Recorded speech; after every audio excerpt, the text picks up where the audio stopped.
One, two, three, and.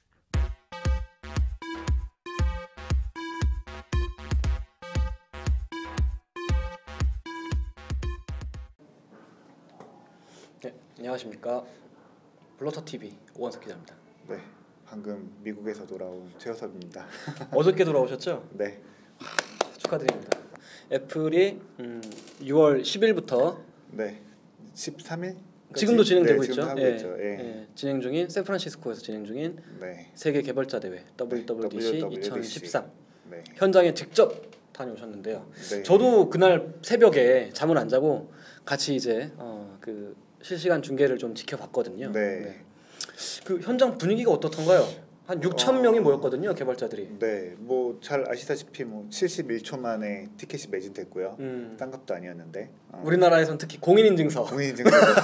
뭐 현장 분위기는 사실 뭐 애플을 위해서 뭐 일을 하시는 분들이잖아요. 다 아이폰 맥 개발자들. 예, 그런 기반으로 다 업무를 하시는 분들이기 때문에 뭐 이해도도 높고 그러다 보니까 전반적으로 하나하나 발표할 때마다 반응이 되게 뜨거웠고요. 그 동영상 보신 분들은 아시겠지만 그 뭐만 했다면 이제 박수가 터져 나오는. 네, 예, 뭐 진짜로 기립박수가 계속 터져 나왔고요. 예, 뭐 환호성이 여기저기서 나왔고 중간에 뭐 방송에 라이브에서 보였는지 모르겠지만 그 iOS 7이 발표된 직후에 팀 쿡이 다시 무대로 딱 올라오는 순간에 I love you. I love you라고 소리크게 질러서 예, 분위기가 또 달아오르기도 했습니다. 또 우리나라 발표 현장과는 다르게 또 서양인들만의 어떤 그런 좀 활발한 문화들이 좀 있는 것 되게 같고. 좀 네. 되게 잘 짜여진 연극이나 뭐 공연 이런 거 보는 느낌이었었고요. 네, 되게 재밌었습니다. 이번에 WWDC 2013에서 네. 어떤 그 새로운 것들이 좀 발표가 됐는지 한번 좀 오버뷰 한번 해보죠. 네, 일단은 뭐 가장 처음으로 처음 선보였던 게 이제 맥 프로죠. 맥 프로. 네. 맥 프로가 나오고 그리고 맥북 에어가 나왔고요. 네. 예. 그리고 OS 10 10.9죠. OS 10 10.9 네, 매버릭스. 매버릭스가 나왔고 그리고 거의 주인공이 되다시피 가장 핫했던 네, iOS 7이 7이 나왔습니다. 네. 그 일단 맥 프로 디자인이 굉장히 독특하게 설계가 됐어요. 네, 이게 사진으로 좀 잘 전달이 안 돼서 뭐 참 여러 가지 이렇게 뭐 패러디도 나오고 있고 나오고 있긴 한데 정말 굉장히 매끈하게 표면이 딱 잘 짜여져 있고요. 크기가 어느 정도 한가요? 대충 손으로 좀 보자면. 제가 만져볼 수는 없었지만 거기 실제 제품을 네. 데모를 해놔서 봤는데 한 이 정도 됩니다. 네, 이 정도. 높이가 한 이 정도? 네, 이 정도로 돼서요. 이 정도 크기의 원통형인데 굉장히 뭐 겉 케이스는 그냥 거의 뭐 아주 깔끔하게 반짝반짝 빛나는 네, 검은색빛이 반짝반짝 도는 빛나는, 은색이었던 것 같고. 네, 검은 색깔에 그냥 사과 마크만 딱 박혀 있는 디자인이었고요.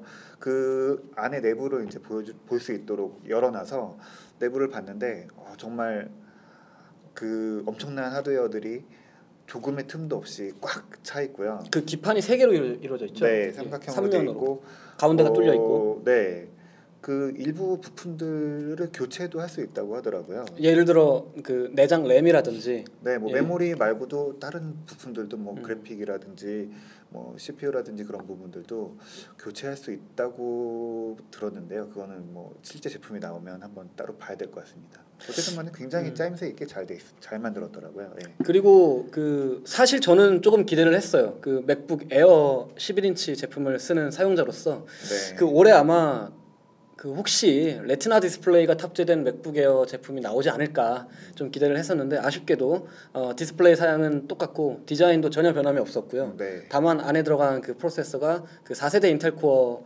하스웰 프로세서로 들어가가지고 네. 배터리 시간이 굉장히 늘어났죠. 네. 한 40%가 늘어났습니다. 네, 뭐 인텔이 처음에 이제 하즈웰 프로세서 발표할 때 이 칩을 쓰면 적어도 9시간 이상의 배터리가 9시간 이상 가는 노트북을 만들 수 있다고 얘기를 했는데 그 9시간 기준이 뭘까라고 생각했는데 역시나 뭐 맥북 에어. 네, 맥북 에어 11인치가 딱 9시간이라고 못을 박아서 나왔고요. 아마 맥북 에어 제품군이 인텔 칩 중에서는 톱스타가 아닌가. 단일 모델 중에서는. 네, 단일 모델 중에서는 가장 많이 팔리는 제품 중에 하나고 또 뭐 전 세계 어디서나 맥북 에어라고 하면은 라고 하잖아요.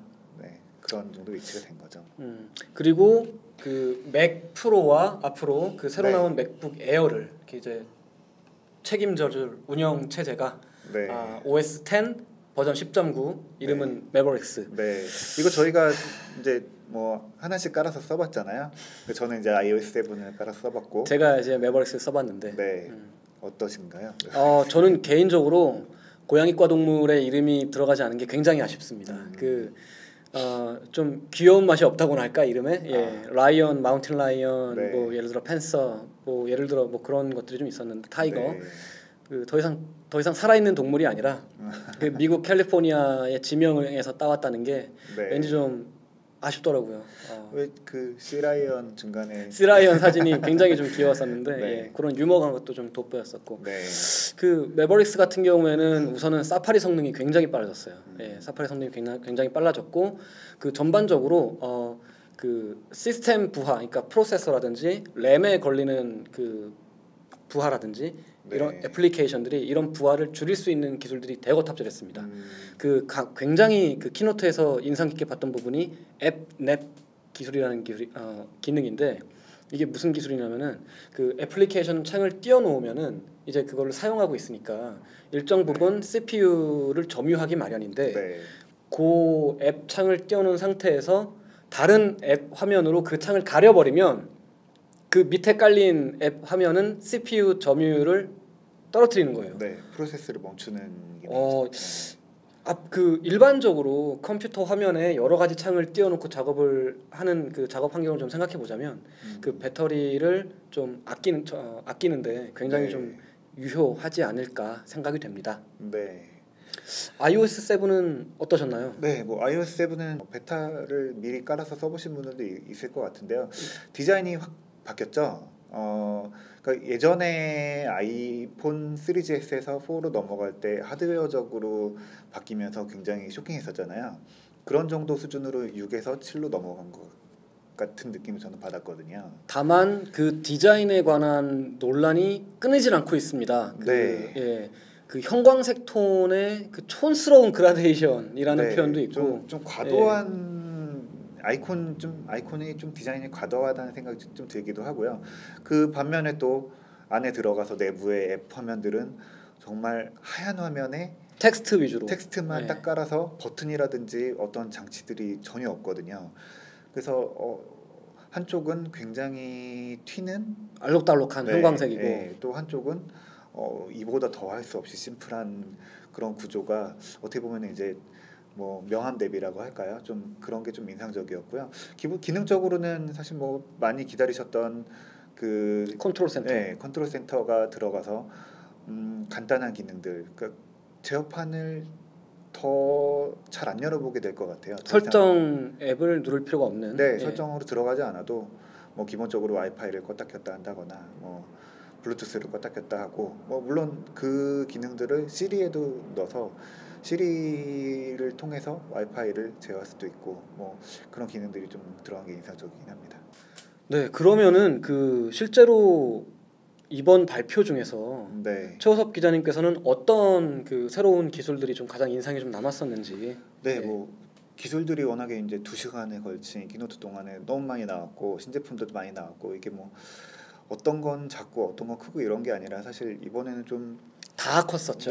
다 좀 주인공이 될 만큼 컸는데 저는 좀 인상 깊게 봤던 게 페이스타임 오디오거든요. 페이스타임 오디오. 그러니까 페이스타임 같은 경우는 이미 뭐 iOS 5 때부터 적용이 돼서 이제 화상 채팅을 하는 거였었죠. 그랬는데 영상 통화만 할 수 있었던 것에서 이제 드디어 오디오 음성 통화만 할 수 있는 기능이 페이스타임인데 음성만 주고받는. 뭐가 달라진 거냐고 하면 사실 기능적으로는 더 떨어지는 기능인 거죠. 영상이 빠졌으니까. 영상이 빠졌으니까 더 용량도 적고 뭐 기능도 더 간단할 거예요. 근데 이게 그동안은 사실 정책적으로 못했던 거죠. 처음에 이제 아이메시지가 나왔을 때도 문자 메시지, 뭐 SMS 이런 수익에 영향을 끼칠 것 같다고 해서 통신사들이 말이 많았고 페이스타임도 마찬가지였었고요. 뭐 작년에는 이거 더 풀어서 뭐 셀룰러망에서도 뭐 페이스타임 쓸 수 있게 했었는데 이번에는 아예 이제 음성 통화를 집어넣어서 사실상 뭐 통신사가 별도의 서비스를 하지 않더라도 어떻게 보면은 네트워크에만 연결돼 있으면 전화, 문자, 영상 통화까지 모든 커뮤니케이션 할 수 있는 거거든요. 이게 통신사들이 뭐 좀 반발도 있을 것 같기도 한데 사실은 그 음성 통화의 품질이 어떤 네. 이 기능을 쓸까 말까를 그 결정하는 가장 중요한 요소가 아닐까 싶은데 네. 예를 들어 국내 메신저 업체들이 서비스하고 있는 무료 통화 기능이라든지 이런 거는 사실 아직까지는 그 음성 통화 품질이 굉장히 좀 떨어지거든요. 네. 페이스타임 오디오는 어떻던가요? 네, 제가 몇 명한테 이제 걸어봤는데 받은 분들이 페이스타임 오디오로 걸었는지 모르시더라고요. 와, 네, 그러니까 기존에 쓰던 뭐 아이폰 5에 기본으로 들어간 그 HD 오디오, 보이스? 네, HD 보이스가 거의 그 코덱이 비슷하게 적용된 것 같아요. 그래서 거의 그 수준의 통화 품질을 뭐 아이폰 4와 통화할 때도 느낄 수 있었습니다. 아, 그리고 또 하나 또 있었는데 개발자들 어, 반응이 어떻던가요? 네, 저는 약간 걱정이 되는 부분이긴 했는데 개발자들이 굉장히 좋아하던 기능이 하나 있었는데요. 앱이 자동으로 업데이트됩니다. 아, 앱스토어가 이제 iOS 7에서 네. 앱스토어가 그 숫자가 안 뜨고 바로 이제 그냥 백그라운드에서 네, 업데이트를 알아서 해버리는. 이제 뭐 물론 뭐 셀룰러에서 되는 건 아니고 와이파이 망에서 되는 거긴 한데 자동으로 업데이트가 되니까 뭐 개발자들 입장에서는 새로운 기술들을 바로바로 적용할 수 있고 또 뭐 보안 문제라든지 이런 문제도 해결될 수 있고요. 이용자들 입장에서는 원치 않는 기능들이 들어가거나 뭐 원하는 기능들이 빠지는 업데이트들이 있는데 그거를 그런 것들을 확인하지 못한 사이에 업데이트가 돼버릴 수가 자동으로 있으니까. 돼버리는 거는 예. 조금 걸리는 부분이 그 자동 업데이트 기능 끌 수 있죠. 끌 수 있어요. 예. 물론 끌 수 있습니다. 뭐 기본으로 켜져 있다는 거죠. 네. 뭐 어떻게 보셨어요? 한국에서도 뭐 라이브로 볼 수 있었는데 참 그 새벽 2시부터 4시까지 꼬박 2시간 동안 애플이 친절하게 쏴주는 실시간 동영상을 함께 했는데요. 네. 저는 개인적으로 iWorks for iCloud가 저는 굉장히 인상이 깊었거든요. iWorks 제품 시리즈라 그래가지고 애플에서는 키노트, 페이지, 넘버스 네. 이거를 사실 따지고 보면 마이크로소프트가 만들고 있는 워드, 엑셀, 파워포인트 네. 요 애플리케이션이거든요.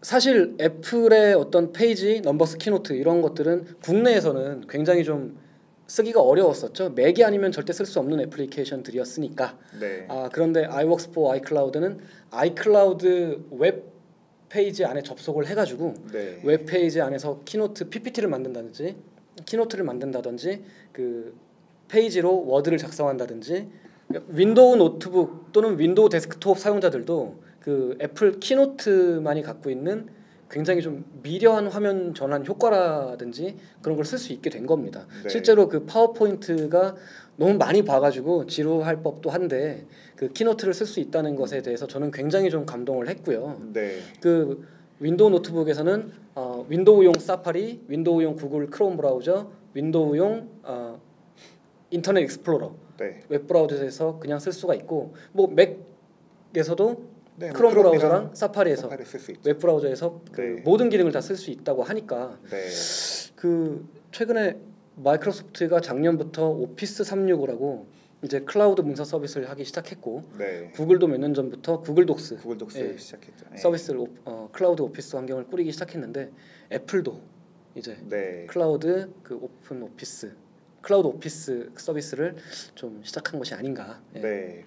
근데 실제로 국내에서 키노트 워드 페이 넘버스를 좀 키노트 넘버스 페이지를 사람들이 좀 많이 쓰게 될까요?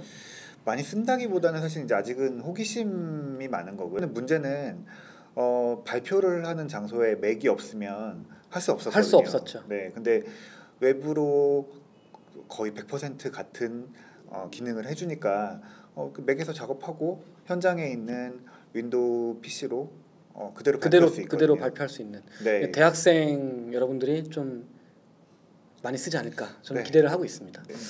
네, 아무튼 그 블로터에서 WWDC 덕분에 참 바쁜 한 주를 보냈습니다. 네, 뭐 재미 있었고요. 바쁘기는 바빴는데 또 재미도 있었고 거기서 또 많은 개발자들 만나 뵙고 얘기도 많이 들었고요. 뭐 신제품들 뭐 새로운 뭐 기능들 서비스들 많이 나와서 되게 재밌는 시간 보내고 온 것 같습니다. 내년에도 계속 6월에 기회가 되면 맥 프로도 저희가 한번 써봐야죠. 네. 네. 고맙습니다. 블로터 TV였습니다. 1, 2, 3, and